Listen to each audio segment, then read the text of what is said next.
prier ensemble, si vous le voulez. Père Céleste, merci. Merci pour les musiciens, merci pour la musique.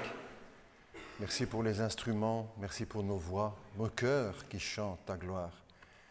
Merci parce que tu es digne de recevoir nos chants, notre adoration. Veuille recevoir ce que nous voulons t'offrir, Père Céleste. Sanctifier l'offrande de nos cœurs, de nos vies, de nos voix, de nos lèvres.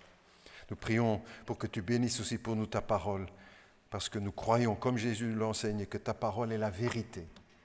Et nous voulons avancer dans la vérité, marcher dans la vérité. Nous voulons que la vérité soit au fond de notre cœur, comme tu le dis dans ta parole.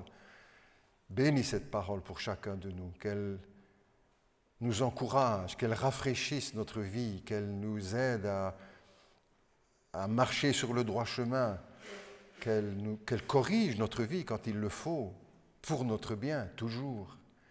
Nous te prions aussi pour qu'elle puisse convaincre ceux qui hésitent encore pour venir à Jésus-Christ et être sauvés, et qu'elle nous instruise aussi chacun pour grandir dans la sanctification, nous qui avons déjà donné notre cœur au Seigneur et nos vies, et que tout cela soit pour la gloire de Jésus-Christ. Nous prions aussi pour tous ceux qui suivront le culte au travers des enregistrements, comme chaque dimanche, Média Évangile, et puis sur Facebook. Je te demande aussi que tu m'accordes ta grâce pour transmettre cette parole, selon ta volonté, et avec l'aide de l'Esprit, pour chacun de nous aussi, celui qui parle et celui qui écoute, parce que tous, nous avons besoin de cette onction d'en haut. Nous la demandons au nom de Jésus. Amen. Alors, nous continuons dans le livre de Daniel, si vous le voulez bien. Quelques versets encore, toujours Daniel, chapitre 2. Daniel, chapitre 2, et nous lirons maintenant à partir du verset 27. Daniel 2, 27 à la maison. Je vous encourage à lire vraiment tout le passage. Ici, c'était un peu long de lire tout cela, mais voilà. 27. Daniel fit cette réponse devant le roi. Ce que le roi demande est un secret que les sages, les astrologues, les magiciens et les devins ne sont pas capables de te révéler. Cependant, il y a dans le ciel un Dieu qui dévoile les secrets et qui fait connaître au roi Nebuchadnezzar ce qui arrivera dans l'avenir. Le texte concerne l'avenir. Voici ton rêve et les visions que tu as eues sur ton lit. Sur ton lit, roi, tu as eu des pensées concernant ce qui arrivera par la suite. Et celui qui dévoile les secrets t'a fait connaître ce qui arrivera. Si ce secret m'a été dévoilé, ce n'est pas parce qu'il y aurait en moi une sagesse supérieure à celle de tous les êtres vivants, mais c'est afin que l'explication te soit donnée, roi, et que tu connaisses ce qui trouble ton cœur. Roi, tu regardais et tu as vu une grande statue, et cette statue était immense et d'une splendeur extraordinaire. Elle était debout devant toi et son aspect était terrifiant. La tête de cette statue était en or pur, sa poitrine et ses bras en argent, son ventre et ses cuisses en bronze, ses jambes en fer et ses pieds en partie en fer et en partie en argile. Pendant que tu regardais, une pierre s'est détachée sans aucune intervention extérieure. Et elle a frappé les pieds en fer et en argile de la statue et les a pulvérisés. Le fer, l'argile, le bronze, l'argent et l'or ont alors été pulvérisés ensemble et ils sont devenus pareils à la balle qui s'échappe d'une aire de battage en été. Le vent les a emportés et on n'a plus trouvé aucune trace d'eux. Quant à la pierre qui avait frappé la statue, elle est devenue une grande montagne et a rempli toute la terre. Voilà quel était le rêve. Nous en dirons l'explication devant le roi. Roi, tu es le roi des rois, parce que le Dieu du ciel t'a donné la royauté, la puissance, la force et la gloire. Il a placé sous ta domination où qu'ils habitent, les hommes, les bêtes sauvages, les oiseaux, et il t'a donné le pouvoir sur eux. La tête en or, c'est toi. Après toi surgira un autre royaume, inférieur au tien, puis un troisième royaume, qui sera en bronze et qui dominera sur la terre. Il y aura un quatrième royaume, solide comme du fer. En effet, le fer pulvérisé a écrasé tout. Tout comme le fer brise tout, il pulvérisera et écrasera les autres. Tu as vu les pieds et les orteils en partie en argile et en partie en fer. De même, ce royaume sera divisé. Mais il y aura en lui quelque chose de la force du fer parce que tu as vu le fer mélangé à l'argile. Les doigts de pied étaient en partie de fer et en partie d'argile. De même, ce royaume sera en partie fort et en partie fragile. Tu as vu le fer mélangé à l'argile parce qu'ils feront des alliances, toutes humaines. Cependant, ils ne seront pas vraiment unis l'un à l'autre, de même qu'on ne peut allier le fer et l'argile. À l'époque de ces rois, le Dieu du ciel fera surgir un royaume qui ne sera jamais détruit et qui ne passera pas sous la domination d'un autre peuple. Il pulvérisera tous les royaumes, tous ces royaumes-là, et y mettra fin, tandis que lui-même subsistera éternellement. C'est ce qu'indique la pierre que tu as vue se détacher de la montagne sans aucune intervention extérieure et qui a pulvérisé le fer, le bronze, l'argile, l'argent et l'or. Le grand Dieu a fait connaître au roi ce qui doit arriver par la suite. Le rêve est vrai et son explication est digne de confiance. Jusque-là, si vous voulez le texte pour ce matin. Le monde est secoué par de nombreuses crises. Nous entendons sans cesse parler de ça. J'en fais juste une énumération brève, mais vous pouvez chacun ajouter encore. Les ados aussi sont attentifs, parce qu'après, ils auront une rencontre avec leur responsable, avec Luc, dans les sous-sols. Donc, j'ai préparé quelques questions pour eux. Secoués donc par des crises qui n'en finissent pas. Les immigrés, le problème des immigrés, le Brexit, les gilets jaunes, le réchauffement climatique, la croissance de l'antisémitisme, l'Europe en pleine crise, des tensions entre les USA et la Chine, les menaces de la Corée du Nord, l'extinction de certaines espèces d'animaux, les dangers de l'Iran, la Belgique divisée entre le Sud et le Nord, le Vatican et les scandales de pédophilie, l'Irak qui emploie à nouveau les armes chimiques sans que l'ONU ne dise un mot. La confiance se perd sur les places boursières, dans les banques, le problème du chômage, l'injustice, les plus grandes richesses échappent à l'impôt. Tout cela et beaucoup d'autres choses pour y rajouter chacun une dizaine de sujets de ces crises que nous vivons et par lesquelles nous passons. Jusqu'à tout cela, toutes ces crises, jusqu'à la gigantesque crise de la fin des temps. La Bible parle de ces choses. Elle parle du passé, du présent et de l'avenir. La Bible nous permet de plonger au cœur de l'actualité. Celui qui veut se tenir au courant, il ne doit pas seulement écouter la radio, regarder la télé, il doit lire la Bible. Parce que la Bible parle de ce que nous vivons et de ce que nous allons vivre, ou nos enfants ou nos petits-enfants, si Dieu nous prête vie. Les crises successives poussent l'histoire vers l'accomplissement du plan de Dieu, vers l'accomplissement des prophéties. Et c'est le titre que je vous propose pour la prédication de ce matin, des crises jusqu'à l'Antichrist. Des crises jusqu'à l'Antichrist. Cela ne doit pas trop nous étonner non plus, parce que tout cela n'est pas du domaine des accidents. Nous qui sommes chrétiens, nous croyons que Dieu est le maître de l'histoire et conduit cette histoire. Le prophète Daniel a annoncé les événements qui allaient venir. Ce ne sont pas des accidents de l'histoire. Ce que nous vivons aujourd'hui, c'est aussi dans le plan de Dieu, comme quand il a parlé de Babylone, les Mèdes, les Perses, etc. Dieu ne conduit pas seulement, ne veille pas seulement sur son Église, mais sur le monde. Et nous ne devons jamais l'oublier. Il tient le monde dans sa main. Nous connaissons le Negro Spiritual. La vision, le rêve que le roi Nebuchadnezzar a fait, qui n'est pas chrétien, qui n'est pas croyant, qui n'est pas juif, c'est un étranger, un barbare. C'était drôle de barbare, les Babyloniens. Le Seigneur lui révèle et présente 4 empires qui vont se succéder. Et Dieu révèle donc au roi cette succession de royaumes, tout d'abord babyloniens, les Mèdes, les Perses, les Grecs et puis les Romains. Les historiens suivent évidemment cette progression aussi dans l'histoire avec les documents archéologiques. Mais un royaume attire spécialement l'attention de Daniel.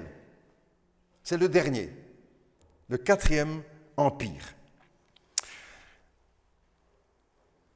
Il est frappé par une pierre détaché d'une montagne sans le secours d'aucune main. On comprend ce que ça veut dire. Là aussi, c'est l'intervention de Dieu. Et il va pulvériser tout, cette petite pierre qui va pulvériser tous les royaumes ou les conduire à l'écroulement, mettre fin à tous les royaumes humains. Et il annonce aussi, dans cette vision, la venue d'un royaume qui ne s'éteindra jamais. Un royaume qui subsistera éternellement. On comprend aussi tout cela, nous qui sommes maintenant dans le Nouveau Testament. La pierre, c'est l'image du retour de Jésus-Christ, qui viendra à la fin des temps frapper les empires et les royaumes, les abattre et lui-même devenir, le royaume de Dieu, un empire qui remplira toute la terre, qui se prolongera jusqu'à la fin des temps. Beaucoup d'interprètes de l'Écriture, de toute tendance, de la Bible, ont vu dans cet quatrième empire la résurgence, le réveil, la résurrection de l'empire de l'Europe. Avec beaucoup de correspondants, je vais en toucher quelques-unes ce matin. Le réveil de l'ancien empire romain. On pourrait dire, l'Europe moderne, c'est l'ancien empire romain qui reprend vie. Avec beaucoup de caractéristiques, certains se sont spécialisés là-dedans. Et ce qui est étonnant aussi et bouleversant, c'est que ce ne sont pas seulement les chrétiens qui voient les choses de cette façon à la lumière des prophéties, mais c'est aussi les historiens, des spécialistes, des politiciens, des auteurs, etc., qui voient dans l'Europe actuelle le réveil de l'Empire romain. J'ai pris quelques citations, je n'en ferai pas de longues. L'historien français François Fontaine, qui a écrit un livre d'or et de bronze.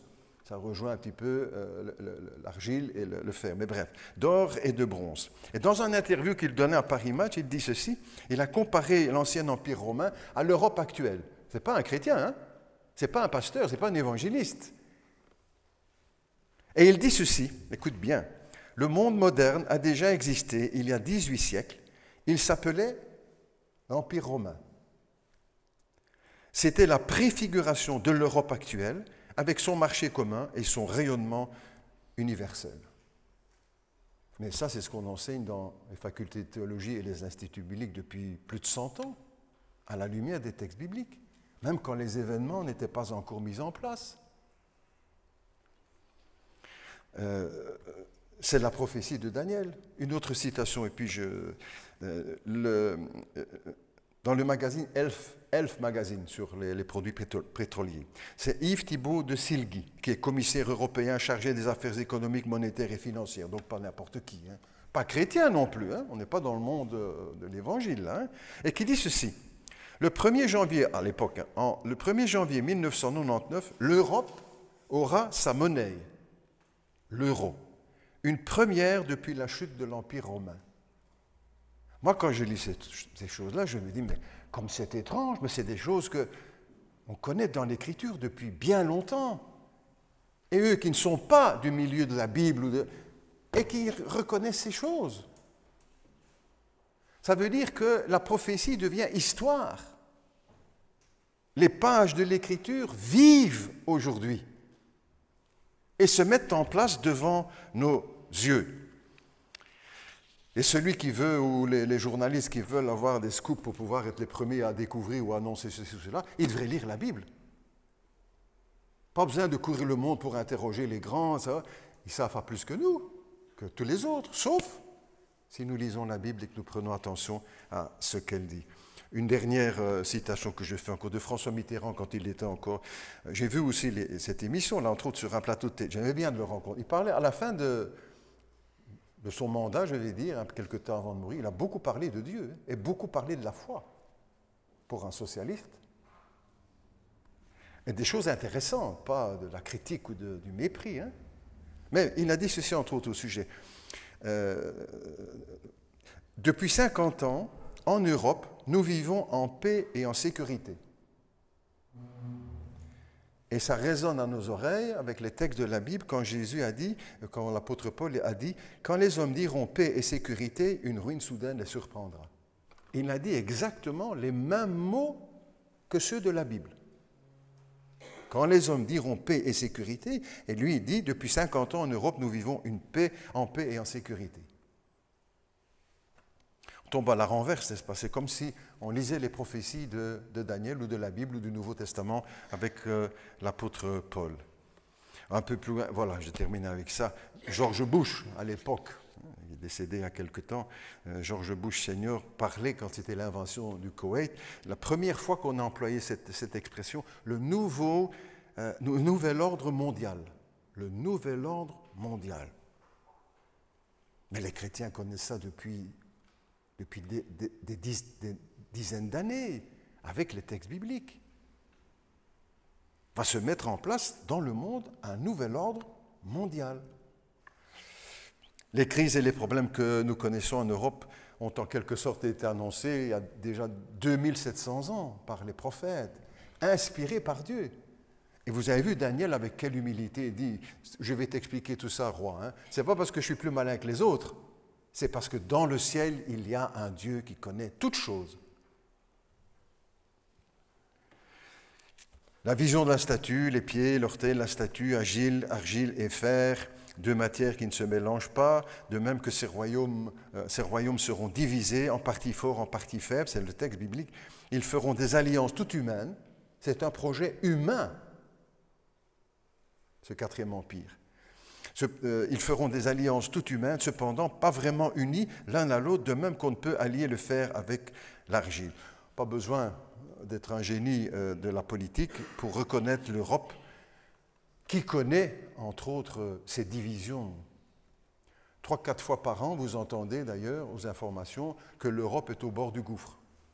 Ça va éclater, tellement, tout en voulant rester ensemble, on est divisé. On ne l'invente pas, n'est-ce pas? C'est une réalité auquel nous sommes confrontés aujourd'hui. 27 langues, 27 cultures, 27 chefs d'État, 27 économies différentes, 27 systèmes bancaires, 27 armées, etc., etc. Et on travaille à tout ça vers l'unité. Vous entendez aussi comme moi qu'on envisage de mettre en place une force militaire européenne qui rassemblera toutes les nations de l'Europe. Et en même temps, toujours divisée.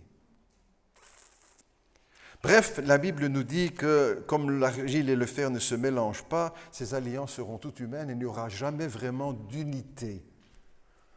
C'est ce que nous avons devant les yeux. Et cet accomplissement prophétique peut être identifié comme le réveil de l'ancien empire romain. Une Europe unie, mais quand même divisée. Un royaume qui va retenir l'attention de Daniel, le dernier empire, mais aussi une personne, un personnage, l'Antichrist. Le prophète Daniel en parlera à plusieurs reprises dans ses écrits, on n'a pas lu tous les textes, mais Jésus lui-même en a parlé. Jésus a dit ceci dans Matthieu, le grand discours sur la fin des temps, « Quand vous verrez l'abomination de la désolation dont a parlé le prophète Daniel », Jésus a cité Daniel, parce que pour lui, le prophète Daniel, c'est la vérité. Ce ne sont pas des légendes, des histoires, des mythes, des rêves. C'est du vrai. Jésus dit, quand vous verrez l'abomination de la désolation dont a parlé le prophète Daniel établi en lieu saint, le temple de Jérusalem, que celui qui lise fasse attention. Eh bien, on va faire attention, comme Jésus nous le recommande. Attention à ce que la Bible dit et attention à ces choses que nous entendons parler autour de nous et qui rejoignent les textes biblique, un personnage. Avant le retour en gloire de Jésus-Christ, le texte que nous avons lu tout à l'heure, l'apôtre Paul nous enseigne que un autre personnage doit venir, qui s'appelle l'Antichrist. Ce qui veut dire aussi que déjà dès les premiers siècles, il y avait des fausses rumeurs qui circulaient. On disait, certains pensaient annonçaient déjà que le Seigneur était revenu. Paul dit, top, c'est pas comme ça que ça se passe. Il faut qu'avant l'apostasie soit manifestée en la personne de l'Antichrist. Un personnage fascinant et en même temps effrayant. Le plus grand dictateur de l'histoire, le plus cruel, il étendra son pouvoir sur le monde entier. C'est le rêve de tous les dictateurs. Et lui, il le réalisera. Il aura le pouvoir sur le monde entier. Mais ce sera aussi le dernier dictateur qui sera détruit par l'éclat du retour de Jésus-Christ, comme on a lu tout à l'heure dans les textes de Thessaloniciens.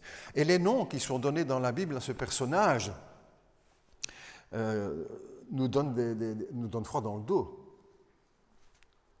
Il est appelé l'homme de péché, Il est appelé le fils de perdition, l'adversaire, l'antichrist, la bête, le dévastateur. Il est appelé l'antichrist parce qu'il est opposé au Christ. Il est le contraire de Jésus-Christ, en toute chose. Jésus, c'est la douceur, et lui, c'est l'arrogance. Je le tire des textes, je ne vais pas donner chaque fois les citations. Jésus, c'est l'agneau, et lui, c'est la bête. Lui, c'est le juste. Jésus. Et l'antichrist, c'est l'impie. Jésus, c'est la vérité, et lui, c'est le mensonge. Jésus, il descend d'en haut, et lui, il monte de l'abîme, comme dira le livre de l'Apocalypse. Lui, il est le sauveur, Jésus. Et l'antichrist est le fils de perdition. Jésus, il vient de Dieu, et lui, il sera produit par Satan. Jésus, il donne sa vie, et lui, l'antichrist, il brise tout et piétine. Jésus, il était sans défense, comme disent les textes d'Ésaïe 53. Lui, il a des dents de fer et des ongles d'acier. Jésus, il n'ouvre pas la bouche, encore Ésaïe 53, mais lui, il est rempli d'arrogance et de blasphème. Jésus, il donne la paix, et l'antichrist, il fait la guerre. Il est doux et humble, le Christ. Et lui, il est terrible et puissant, d'une puissance extraordinaire pour le mal. Jésus dit des choses admirables et lui il dit des choses abominables. L'antichrist sera le contraire du Christ en toutes choses. Et ceci doit nous faire aussi réfléchir, j'ai noté, tous les hommes qui ne veulent pas suivre le Christ préparent la venue de l'antichrist. Tu dis, oh là c'est sévère ça, pasteur. Non, je ne crois pas. Je crois que c'est vrai. Tous les hommes qui ne veulent pas du Christ préparent la venue de Jésus-Christ, de l'Antichrist. Et quand je vois, comme vous certainement, parfois certaines images de ceci et de cela, je dis, le monde est prêt pour l'Antichrist. Hein? Le monde est prêt.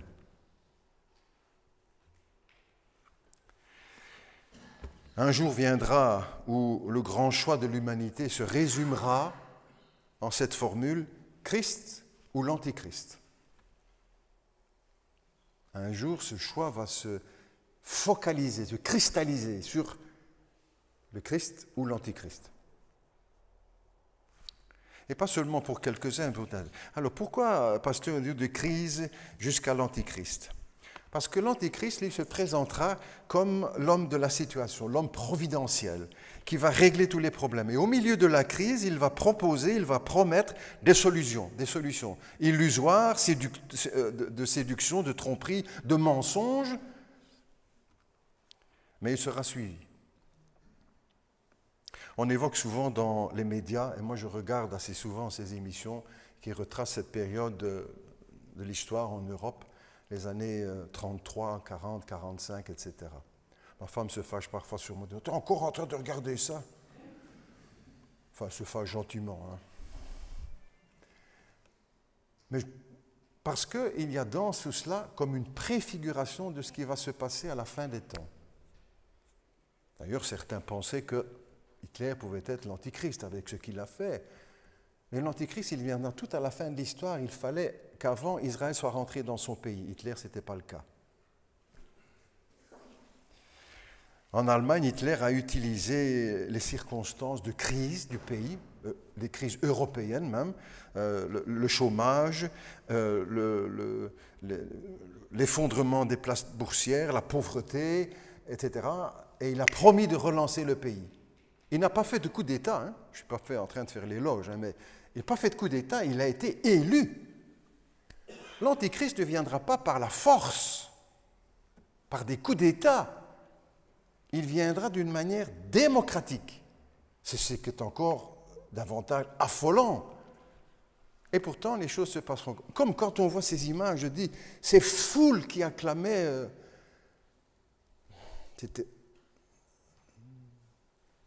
Le monde sera sous l'emprise de cet homme qui proposera des solutions. Et l'histoire, en quelque sorte, avance vers ce dénouement.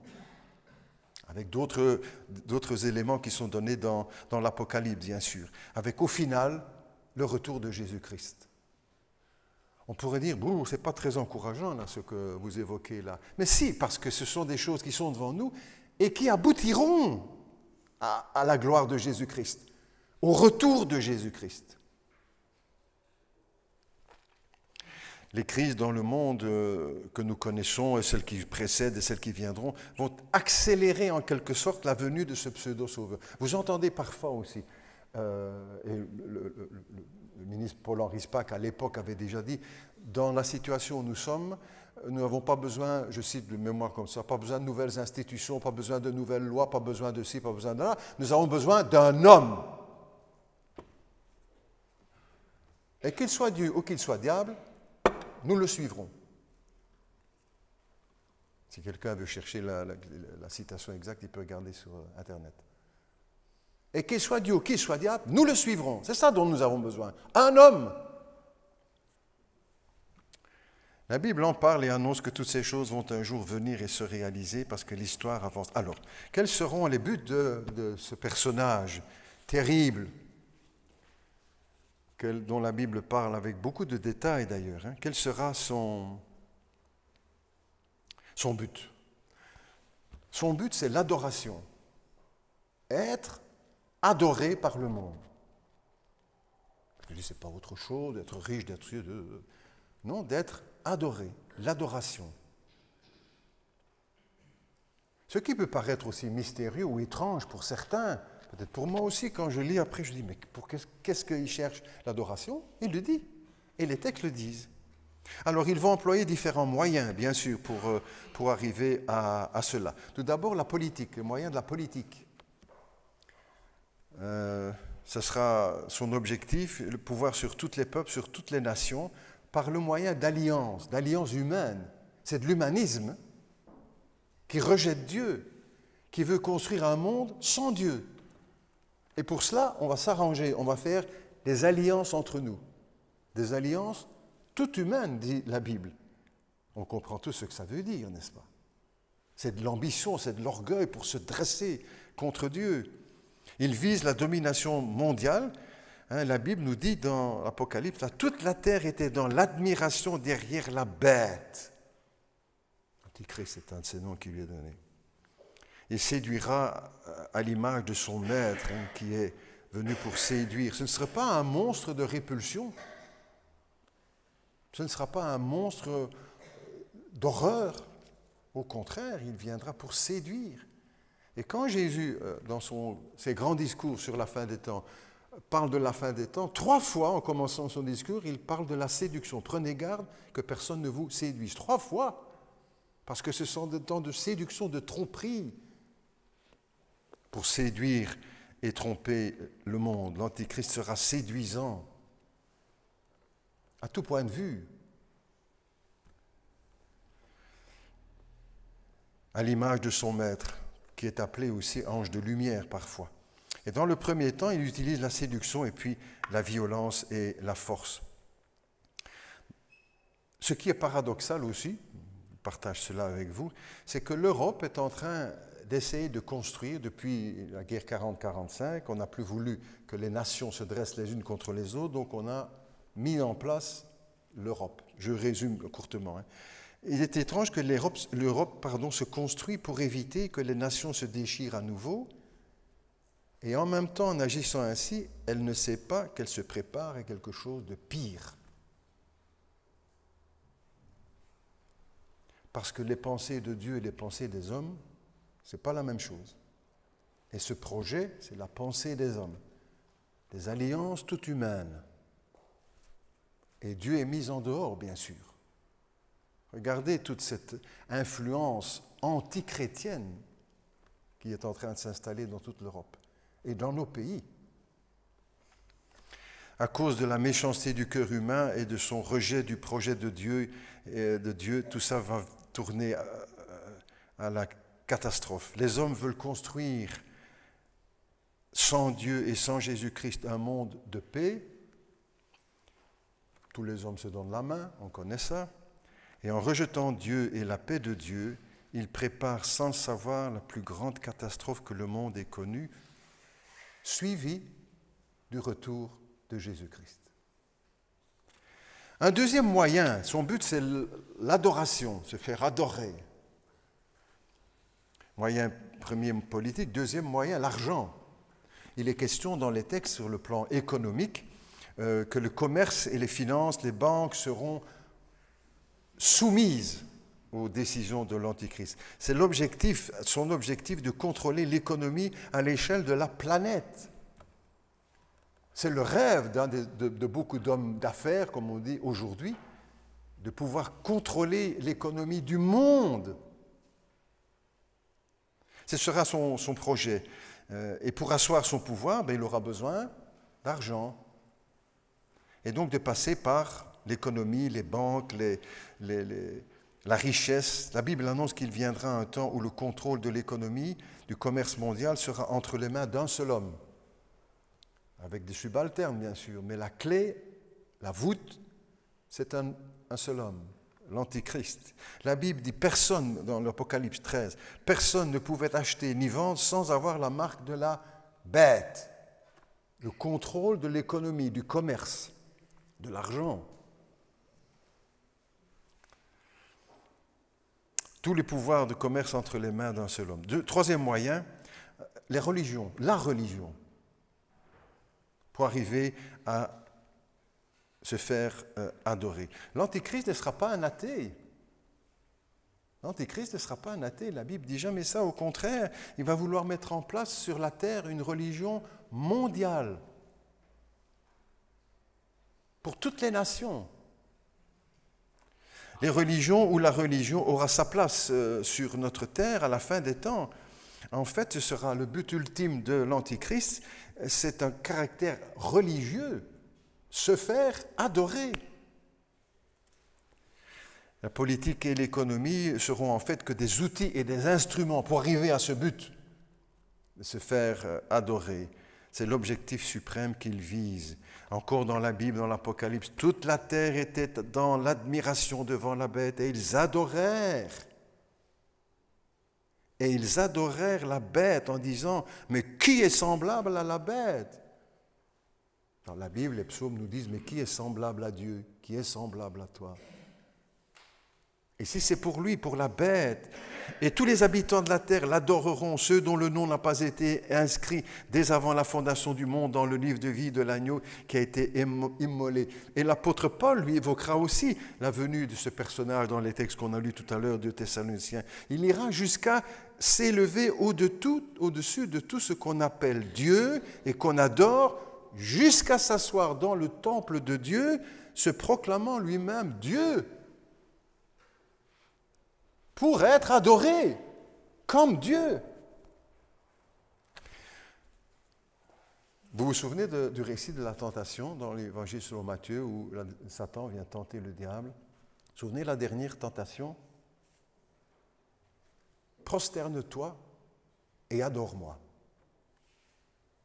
Le diable à Jésus-Christ, prosterne-toi et adore-moi.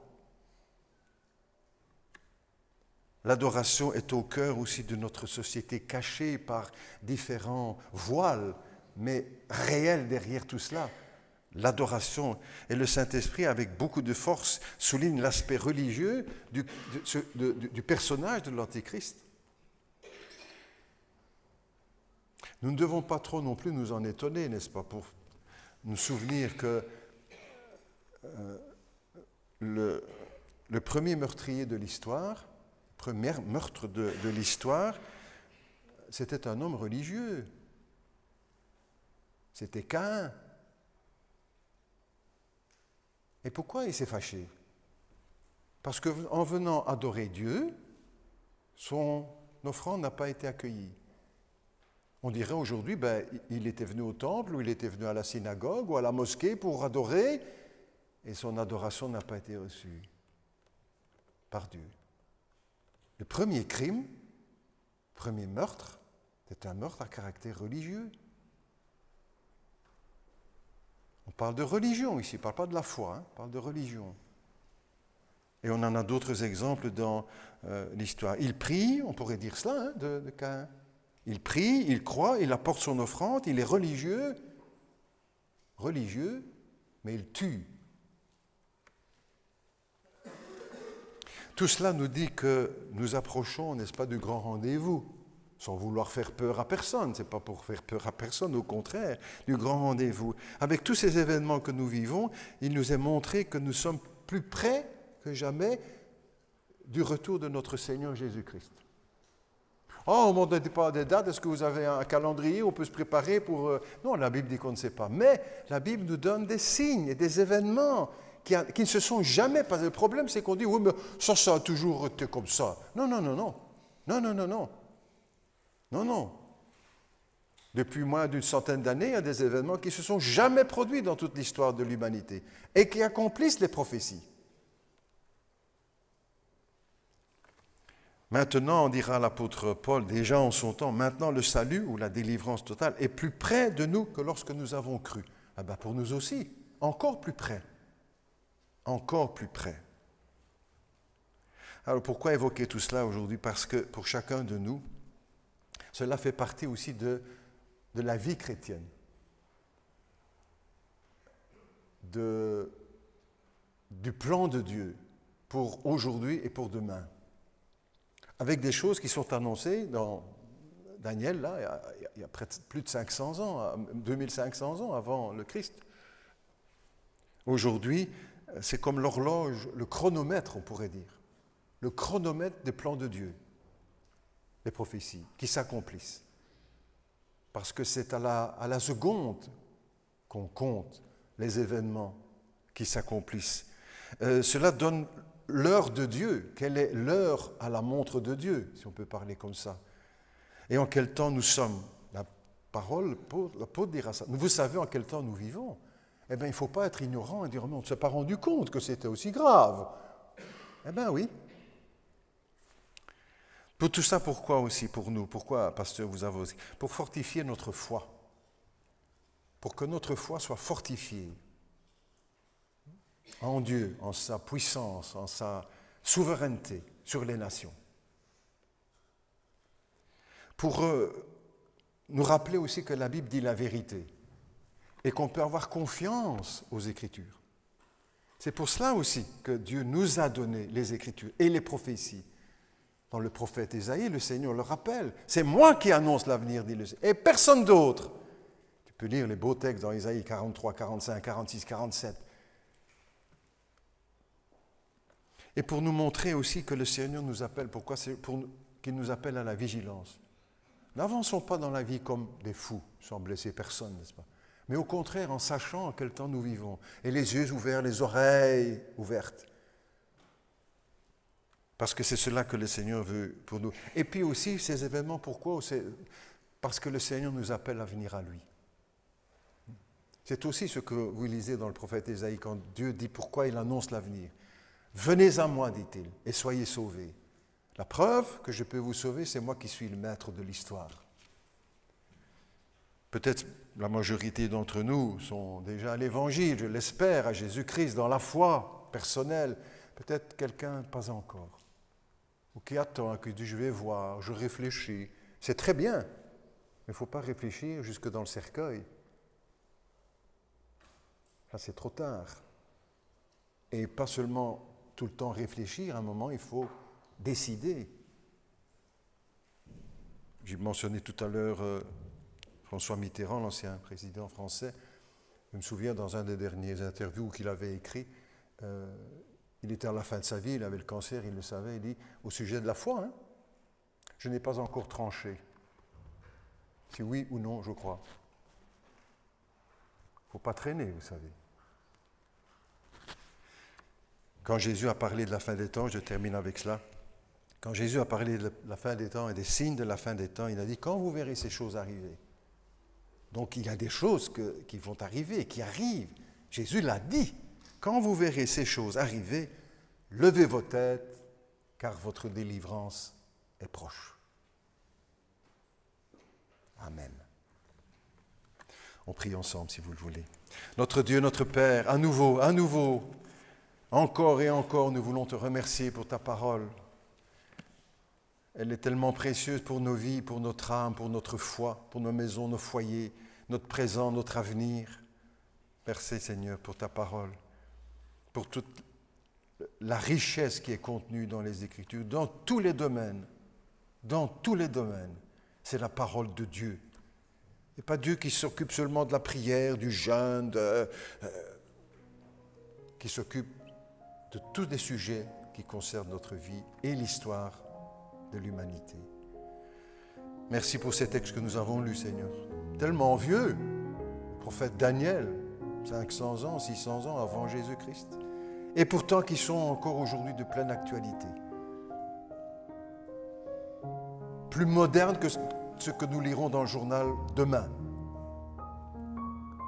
Merci Seigneur de nous rendre attentifs et vigilants à ta parole. Qu'elle nous encourage, que tout cela puisse fortifier notre foi. Nous montrer aussi la souveraineté de Dieu, que nous avons raison de lui faire confiance, même quand nous ne comprenons plus ce qui se passe. Pour nous rappeler aussi que sa parole est la vérité dans tous les domaines. Pour nous inviter aussi à la vigilance, à être attentifs, à ne pas nous laisser emporter par l'esprit du monde ou séduire par les fausses lumières de ce monde, parce qu'il nous appelle à la vigilance et à croire, à lui faire confiance. Peut-être si quelqu'un n'est pas encore venu, mon ami, cher ami, viens à Jésus-Christ.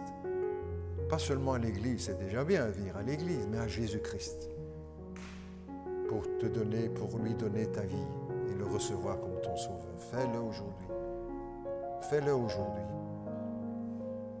Et pour nous qui sommes au Seigneur, que nous puissions justement, comme Jésus l'a dit, quand nous voyons ces choses, levons nos têtes.